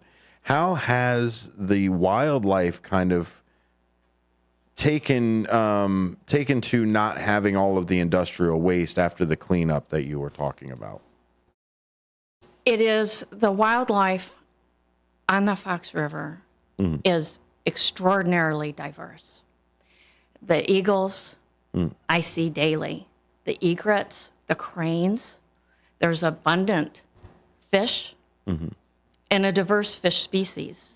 So it has all grown around the ecosystem that has developed from 150 years, in Geneva's case, of having that dam. And I think that may be where the problem that we're not seeing is this is an ecosystem that has developed over the last 150 years, not over the last 150 billion years. And that may be where we're splitting hairs at that time. Is it a healthy ecosystem? Yes or no? Is it the original ecosystem? Absolutely not. But is it a healthy ecosystem currently? What can we do to not make it original? I don't need to make ecosystems great again. I need to make ecosystems good as they are now. Yeah, it's almost like saying instead of building a house, chopping down the trees and putting the wood together, I want you to grow trees in the shape of a house so that we can live in the trees again. Live in the trees again. Yeah, so... And that's where you can't do it. You can't have a non-peopled side. We've got Steve Thoren on the line. Let's bring him over as well. Hello, Steve. Welcome to the conversation. Hey, good morning. Good afternoon, I'm sorry about that. Oh, it's okay. Time's relative, sir. I've been up since 5. I should know it's afternoon. Good man. I hope you can hear me all right. I'm outside working in the garden. I missed part of the conversation, so I don't know if this was brought up. If so, please excuse me. But there's a huge difference between Elgin and the other 8 dams. and all of those municipalities and cities. Do you know what that big difference is? What's that, sir? That is that Elgin is the only city that gets its water for the city from the Fox River. And that's what we were talking about, was the moving of the moving of that intake side. Because the way I understand it, Steve, and obviously you would know more than me, but the way I understand it is there's 3 ways that Elgin gets their water right now. One of them is the Fox River Valley, or the Fox River. The other one is shut down or not working in some capacity. So even then, you would have to find a 4th water source, even to just repair one of the other 2 that you've got going on. So it's problems on top of problems, I think, is what we're getting to the point here, is a pyramid problem.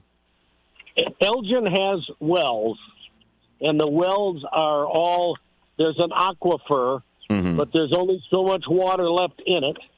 And as we are relying more and more on the river, the wells, a couple of the wells have issues, and so they're shut down right now. Well, and if we were what you've heard about to ask the engineer real quick, if they were to tear down the lead-lined dam that's now, would that lead also seep into the aquifer that you pull the water from the wells right now from?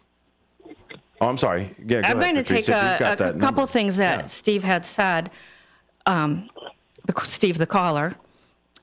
You're correct. The wells are not a viable option for Elgin to get their water from. The mayor last night did a very good job of showing the population growth and the water usage and how it has increased over the last 50 years and what its projections are into the future.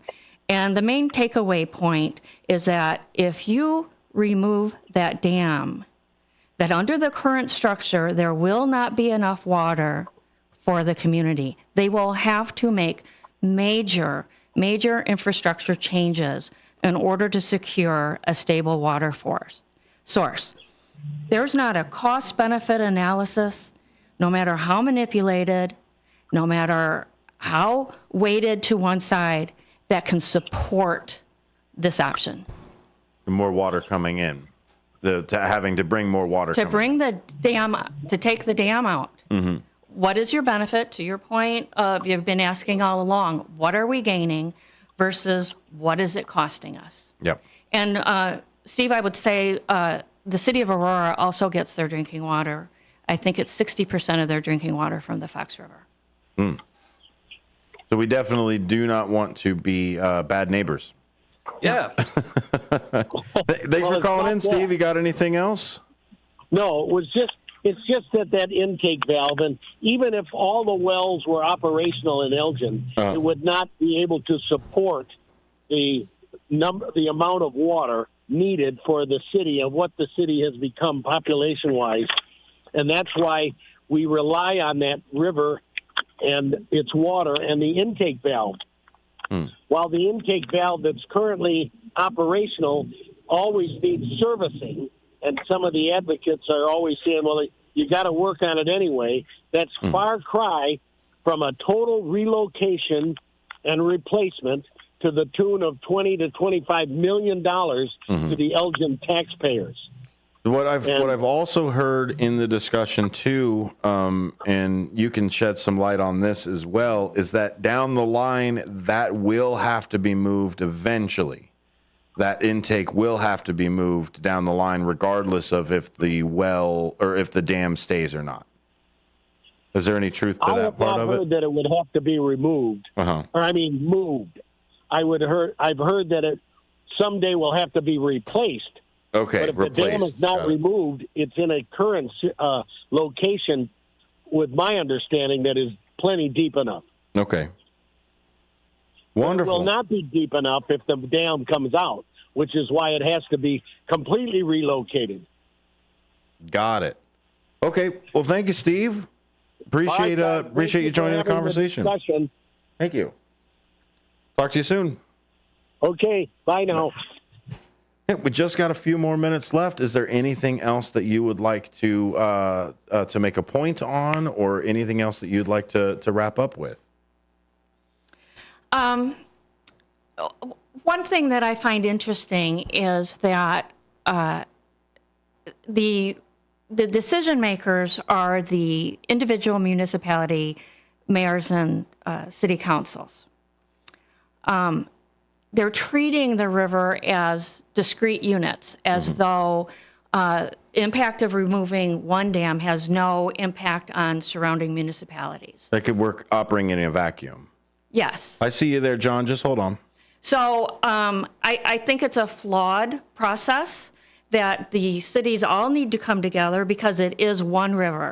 Would removing the Geneva Dam impact other communities? Well, it would remove the pond that's in St. Charles. So they gave you they gave you 4 different plans that were completely independent of each other. Yes. Fair enough. You definitely need a lot more time than that. So that's where, again, like we had said, even on the break, I think I would stand up and say, okay, screw your timeline. We're still going to figure out what we're doing over here. We've got John on the line as well. Thank you, John, for joining the conversation. What would you like to add? Well, I just want to add 2 things. One is a little history lesson about the cost of hooking up to Lake Michigan water. Yes, sir. And then also talk about what the mayor said about probably 6, maybe 8 weeks ago on how the decision regarding the dams should be left to the people on an advisory referendum. That's horrible. He said that this could probably be the biggest thing that's ever happened to Elgin, or outed it in a way that made it feel more important than the Grand Victoria riverboat coming to Elgin some 30 years ago. It's something that the public should not have to do and learn. That's what 9 councilors are there for. You're breaking up a little bit there, John. Okay. Well, we're losing you a little bit. Well, let me see if I can change my perspective here a little bit. The key here is that would be a bad idea. Decision as technical as this, leave it to the population to decide. That's what the council members get paid for. Well, because you and I, John, we know that people are going to vote with their hearts, and who isn't going to want to save the environment, or who isn't going to want to restore Mother Nature back to her original beauty. I mean, it's back to as much bumper sticker as it is the actual facts that are here. Exactly.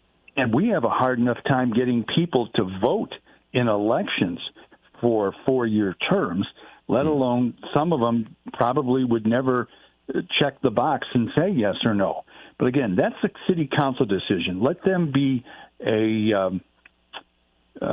let them do what they're supposed to be doing on technical issues. Do you think this should be more of a representative issue then, instead of this advisory referendum? Yes. So you're saying we've already voted for people, we've already it's in the same type of thing as if they said, hey, we're planning on using a new trash disposal system. You wouldn't want us all to vote on if we were going to use incinerators or shoot it to the moon or whatever else. So you're saying that this is so important that we should take the time to do it. Would that mean that we shoot the timeline further out so that we wait for a election cycle then? No. Okay, so you should do it with just whoever's here right now. To say you have a loved one who is having a health problem, and you take them to your regular doctor, and then they call in a specialist. We should be calling in the specialists. We have staff members. We have ex-staff members, Kyla Jacobson, who is very learned in this topic, in anything water.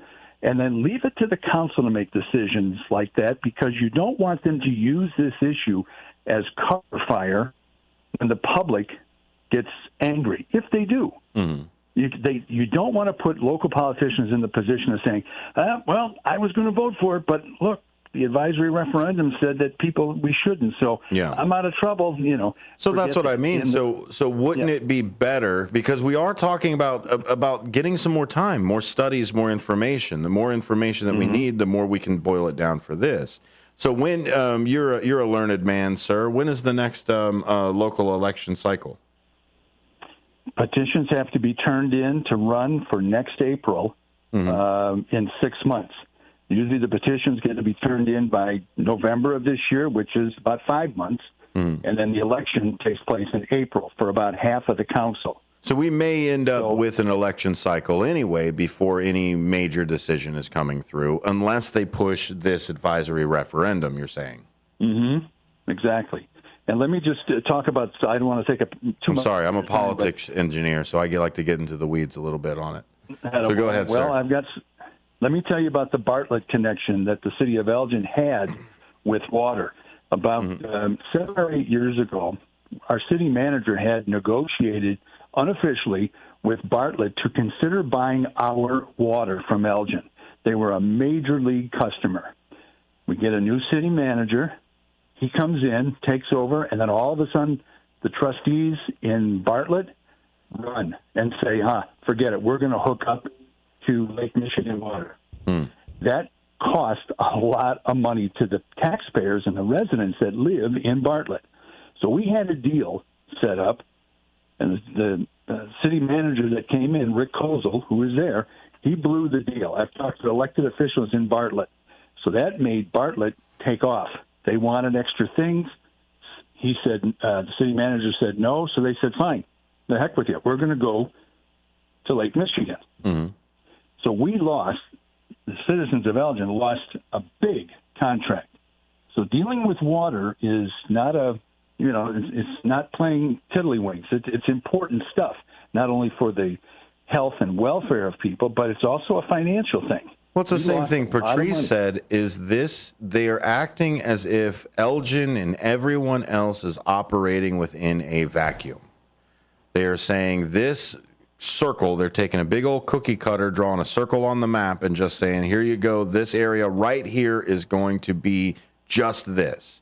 And then they're going and drawing another circle somewhere else and saying, nope, this is now this one. So this is where the time has to be.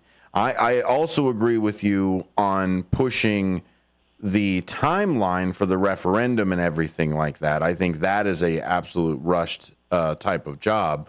A lot of people, even people that are in politics right now, want to say that I've done something, I got a thing done, I was here when they did the vote, and et cetera, et cetera.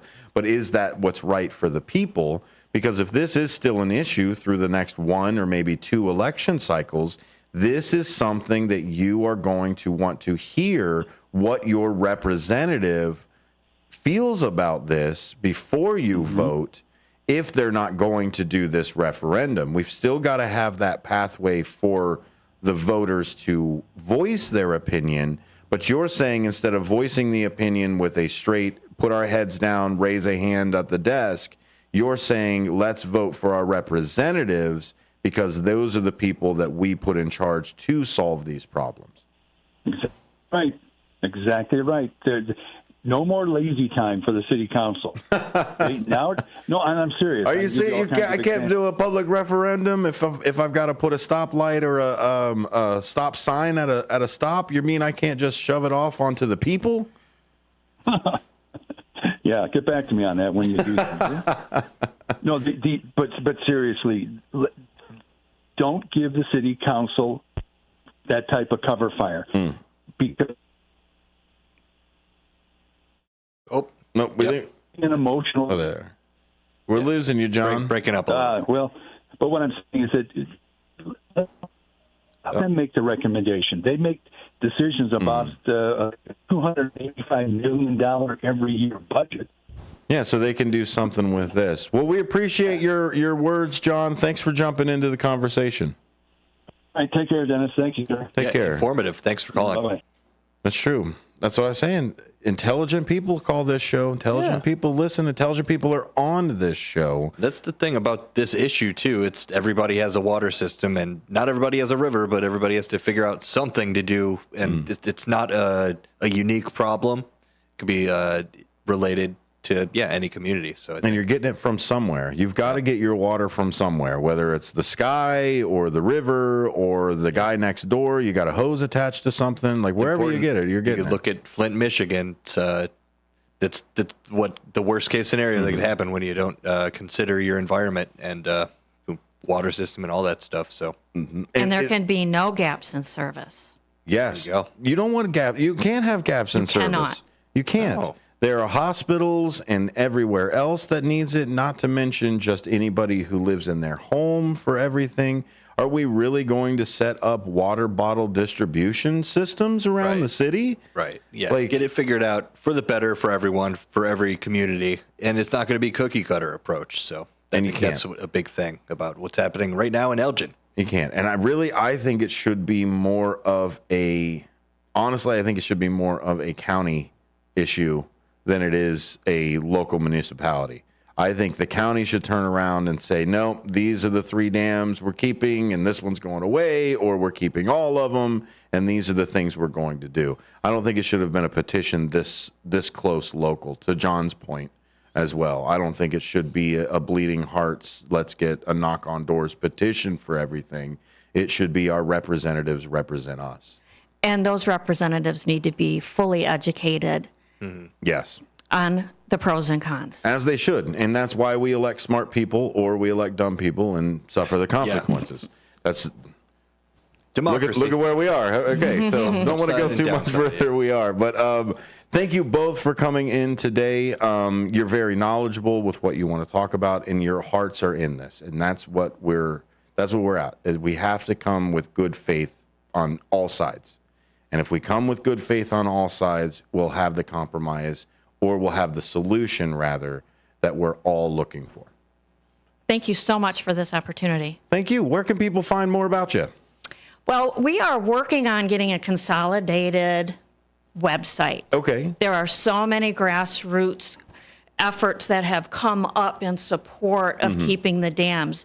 And right now we're a little disparate. So we have the gotfoxriver.com right now, but that's specific to South Elgin. What we're trying to do is get a comprehensive one that you can go one site, look at the issues specific to each municipality and the whole the subject as a whole. On there will be the petitions that you can sign in support of keeping the dams, etc. Information and communication, those are the things that keep our world moving, and we appreciate both of you coming in today. You're listening to Out to Lunch. This has been a fantastic interview, informational interview. We got to get a few more callers. We're going to continue Out to Lunch for the rest of the afternoon, at least for the next 20 minutes or so. It is 39 past the hour. We're going to hit a break and then come back, maybe talk some sports. I did see Bill Pellerino's floating around too, so we might bring him over here. Find this interview or any of the other information at YouTube. That is WRMN Radio. We'll have this interview cut out so that you can listen to the important information as we go, and I can take out all my silly nonsense. We'll be right back after this.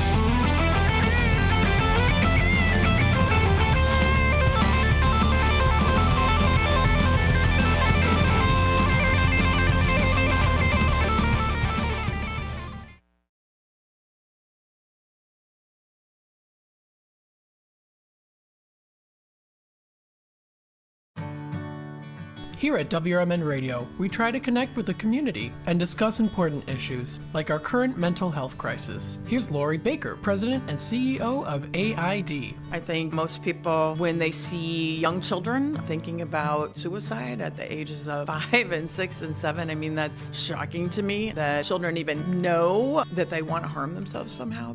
I know it's difficult. I definitely feel the pinch. We all feel the pinch at the gas pump, at the grocery store, right, in our rents, but I think most people could handle 27 cents a day to help kids and seniors and people experiencing homelessness. Discussions like this take place on the first shift, weekday mornings from 6 to 10, right here on WRMN AM 1410 and WRMN 1410 Radio on Facebook.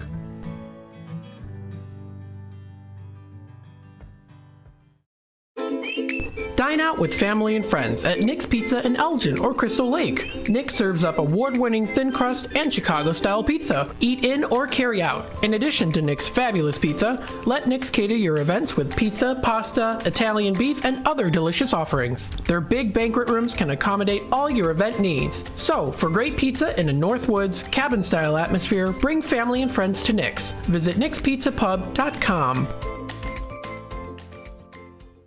Do you owe the IRS $10,000 or more in back taxes? Are you being audited or investigated? Has the IRS sent you a letter demanding payment? You may not owe what they claim. Make this free call to the tax doctor now. Let them negotiate with the IRS on your behalf. 800-234-0316. 800-234-0316.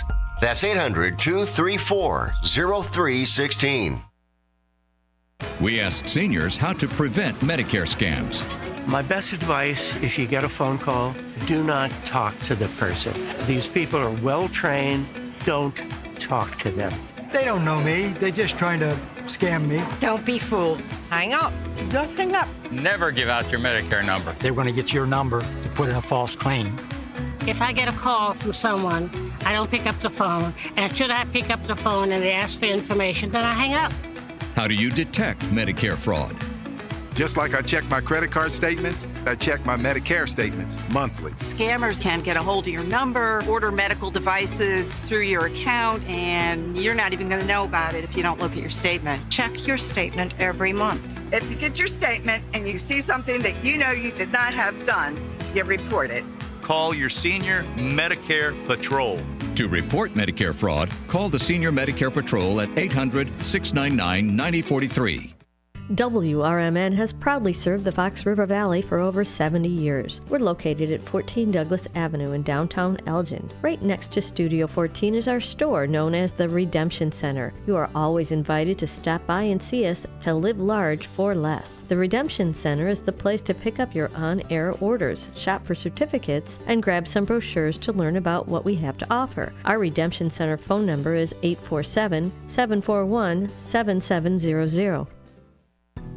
As grocery prices rise, take your family out to any of the Tommy's Red Hots location for great food at unbelievably low prices. There's 6 locations to serve you for both dine-in or carry-out. Tommy's has a diverse, delicious menu for you and your family with crispy pizzas, sandwiches, salads, and their famous hot dogs, plus so much more. Don't forget their scrumptious sides like mac and cheese bites. To see their menu and locations, visit Tommy'sRedHots.com today.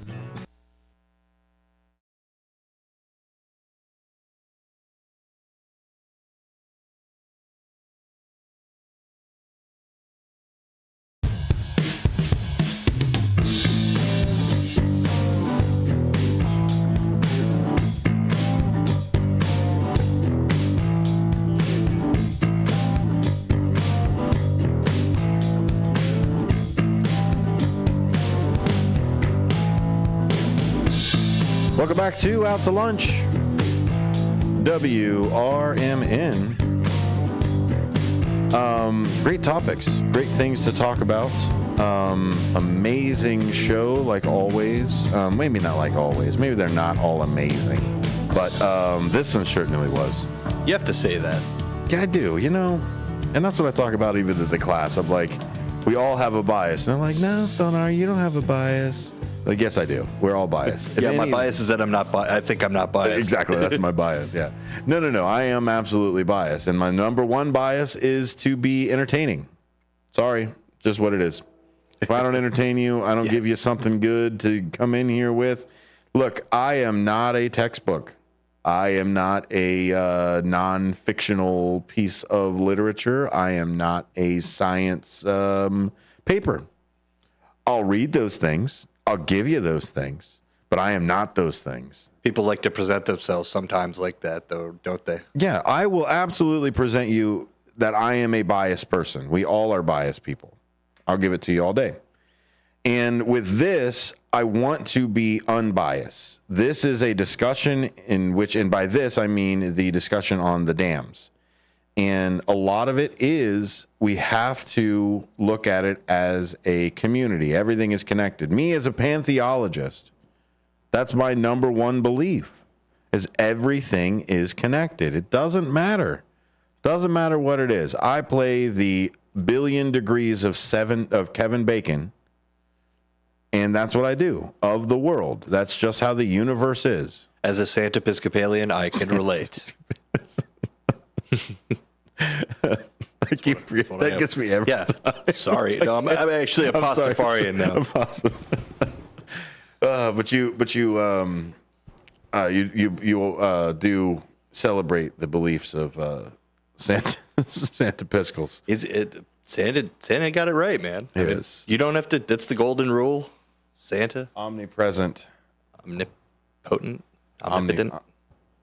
Omnipresent. Oh yeah. Same. Anyway, he's not omnipresent. Sorry, no, Santa's not in your heart. Yeah, he is. He's in mine. He's in yours.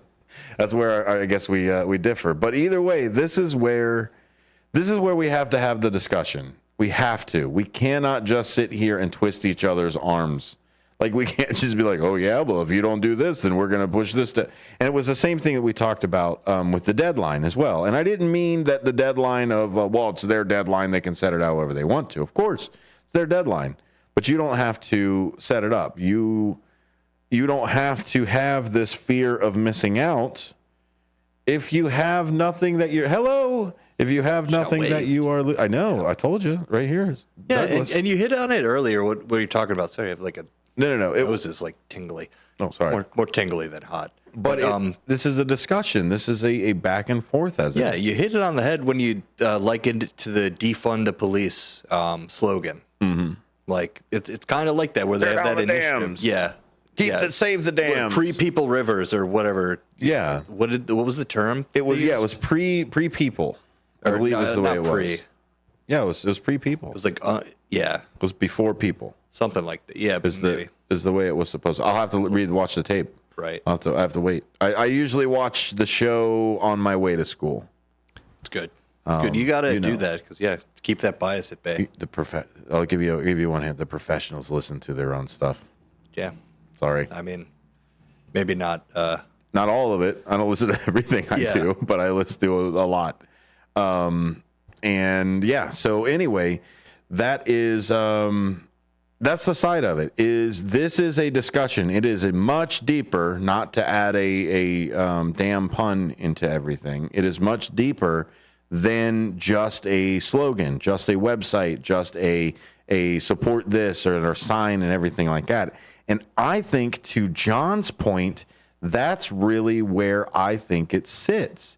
Is to John's point, if and then at the very beginning, let's put a sandwich together, right? At the very beginning, we talked about how, and Patrice talked about this, about how most of the time when she talks about it, it is, well, I didn't know there was an issue with the dam, right? Right. So if I come to you, let's role play for a second. You don't know anything about the dam. I come to you and say, did you know there's a vote about the dam? And you say, what dam? What dam? Oh, the dam where we get to vote on whether we save the dam or save the birds. Oh, yeah. That's what I mean. If you boil it down to that, that's a bumper sticker. Save the dam, save the birds. But it's more than that. And even then, I do not want to boil down Friends of the Fox River to that slogan either, because they are not doing that either. Friends of the Fox River, I believe it's friendsofthefoxriver.org if I had to put a website to it, or friendsofthefoxriver.com, they are the ones that want to remove the dam. I think it's just Friends of the Fox. Friends of the Fox? I think it's better. It might be that side. But I'm not saying that they are in that malicious side of it as well. They're in the pockets of whatever end of the day, thing it's it is. Like everyone's very emotional about it. It seems like you got to remember, we're talking about a dam. Yes. In the river. But we're talking. So I understand. This is charged, Ben. It's the charged. problem is everything is charged now. Gaseous. Because when I tell you my idea, and you tell me, well, your idea is different than my idea. We should do this. People don't know how to handle that. Right. They don't know how to handle compromise. I think we should go left. Well, I think we should go right. Well, maybe a middle thing. Is it left or right, or are we actually trying to go to a destination? Mm-hmm. Now, saying, well, that's left, well, that's right. No. Those are directions. Yeah. That is not a destination. Yeah, if you go all one direction, you're just either going to, be spinning left or right. And so are we trying to go left, or are we trying to go right, or are we just trying to stay centered as much as we can? Mm-hmm. If I have to go west, sometimes there's not a road that always goes west. Sometimes I have to turn left. Three right. lefts make a right. Exactly. So this is where we're coming to the fact that we have to have these discussions. And joining in on the discussions, we've got another person on the phone here. Has been trying to get in on and off. Hello. Thanks for calling. Yeah, I keep hearing different things about, some people say that if they take out the dams, it's not going to affect the river at all. Some people say it is going to affect it. So what I've heard right now from it, and from the Army Corps of Engineering, they say that the river will decrease in size. Width. Let's talk about size in the appropriate term. So width by 25 to 50%. And this is a will reduce by 25 to 50% from the Army Corps of Engineers reports themselves. Yeah. Then the best thing I heard, though, I was at the American Legion the other day, and I heard these old guys talking up there about the dam. And one guy said, the best thing I thought that was said that night was, the guy says,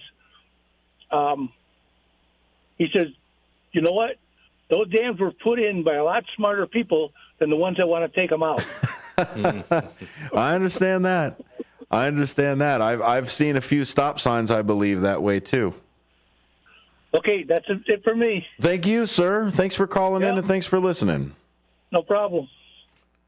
That was the question of is it going to be affected size-wise? Yes, that is a definite yes. The reason I bring up the width versus depth and height, because it's one of those things. It seems like there's going to be a lot of construction like this, which I wanted to ask Patrice, but didn't. The opportunity didn't arise, let me say. But what that said to me, when she was saying that there would be the risk of mud flats and the obvious lowering of the depth and tide, or if you will, of the river, what came to my mind was if the Army Corps of Engineers coming out and saying it's going to decrease 25 to 50% in width, there's going to be a lot of infrastructure built to make sure that it's still high enough so the mud flats don't happen, which means a lot of construction, a lot of, why wouldn't...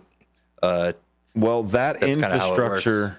With what government projects, sometimes they do a lot of overbuilding. Mm-hmm. And that's what I think is happening. I think they're overreaching so that they can have a few more. But that's my opinion. Again, I will facilitate this, and this is an opinion. This is an idea. It's not my belief.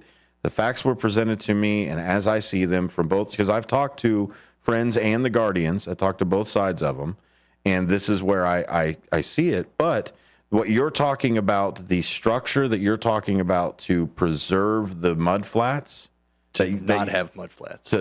Well, yes. So what would end up happening is keeping the water at that level, right? Yeah. Is what you're saying? Build over what would be a mud flat. That thing, build over it. Yes. So then you're back to devaluing the property or who owns that property. Really just a giant project. That's what I took from it. I'd obviously have to do more. Look at me as a first-time listener. There you go. To this, because I didn't do the executive production of the show. But that's how I react to it. Knowing before this interview, I knew that there was a dam problem. Yes. And now I'm a little more informed, at least to anybody who would have watched this program. Mission accomplished. So, yes. If I'm the marker for that. Did you learn something? I learned a lot, and now I'm asking questions. Hey, get out of town. You know what questions get you. I'm not from Elgin yet, though, so. You know what questions get you is just more answers and more questions. Why did they reverse the Chicago River? Why? I think it was important. I think it was a shipping issue. Yeah, I need to go research that way more. That was it, man. We've this this conversation has flown by. We're already ready for our shawarma stop time. The open sign's still on. Ooh, please stay on. We got some shawarma. We got shawarma at home, Sonar. I don't have that shawarma. I don't have shawarma stop shawarma. We were lucky enough they came and gave us a couple plates. I know they did come over. Another shout out to your soft opening. Soft opening there. If you want to do the full grand opening, all the glitz and glamour, that would be tomorrow, same time. I think 11 is when they're starting that. We'll be having game day over here, and you know what? I think I may end up putting a Douglas cam back on. Yes. Yeah, I think we need a Douglas cam back on because looking mighty fine. Next door is gonna be popping over there. Do I have to wait? And what if I wait till the grand opening? No, I want to be at the soft opening, Ben. But I also want to be at the grand opening. I have to get shawarma 2 days in a row. I mean, you don't have to, but you may want to. I want to. I'm gonna plant that flag over there. Oh my goodness, I haven't been inside. Free smells all day. Come on down. Downtown Elgin is doing a lot of fantastic things. Let's just run through some of the announcements I've got. I didn't get a chance to do any of those, but we've got another grand opening that's happening tomorrow, Ben. I got to find it. Where's our extra grand opening? It is it's the Potts one. This is like the second one in there. Trying to find it. Third one. One more. Lick your thumb. Get a thimble. We're dealing with paper here, guys. I got to keep saying stuff. They took it. Oh, man. Well, yeah, there's a great event opening happening. And Sonar's just looking for there. Mark took it. Marky B coming in the clutch. No, he's coming in with the clutch. Update on it. An update for immediate release. Royal Plant Care grand opening ribbon cutting. That's the one. That's the one I'm talking about. They are also having a grand opening. And then what is this one? Oh, we've got another one here. That's the one. Oh, that's the back end. Yeah. So DNA, the Downtown Neighborhood Association. I only have a couple seconds to hit this, Ben. Otherwise, I'll run into the top of the hour again. So Downtown Neighborhood Association, go to downtownelgin.com. Lots and lots of grand openings that are happening. Royal Plant Care tomorrow. Also Shawarma Stop that's over there. Oh my goodness, Ben, it's been fantastic. It's good. We got 30 seconds. Yes. Say goodbye to the nice people, because this is it for us for the week. I hope you learned about dams, because we sure did. Because I sure did. Learning. Yeah. This is it. Out to lunch, WRMN. Stay tuned for more Game Day tomorrow. Whoop, whoop. Game Day.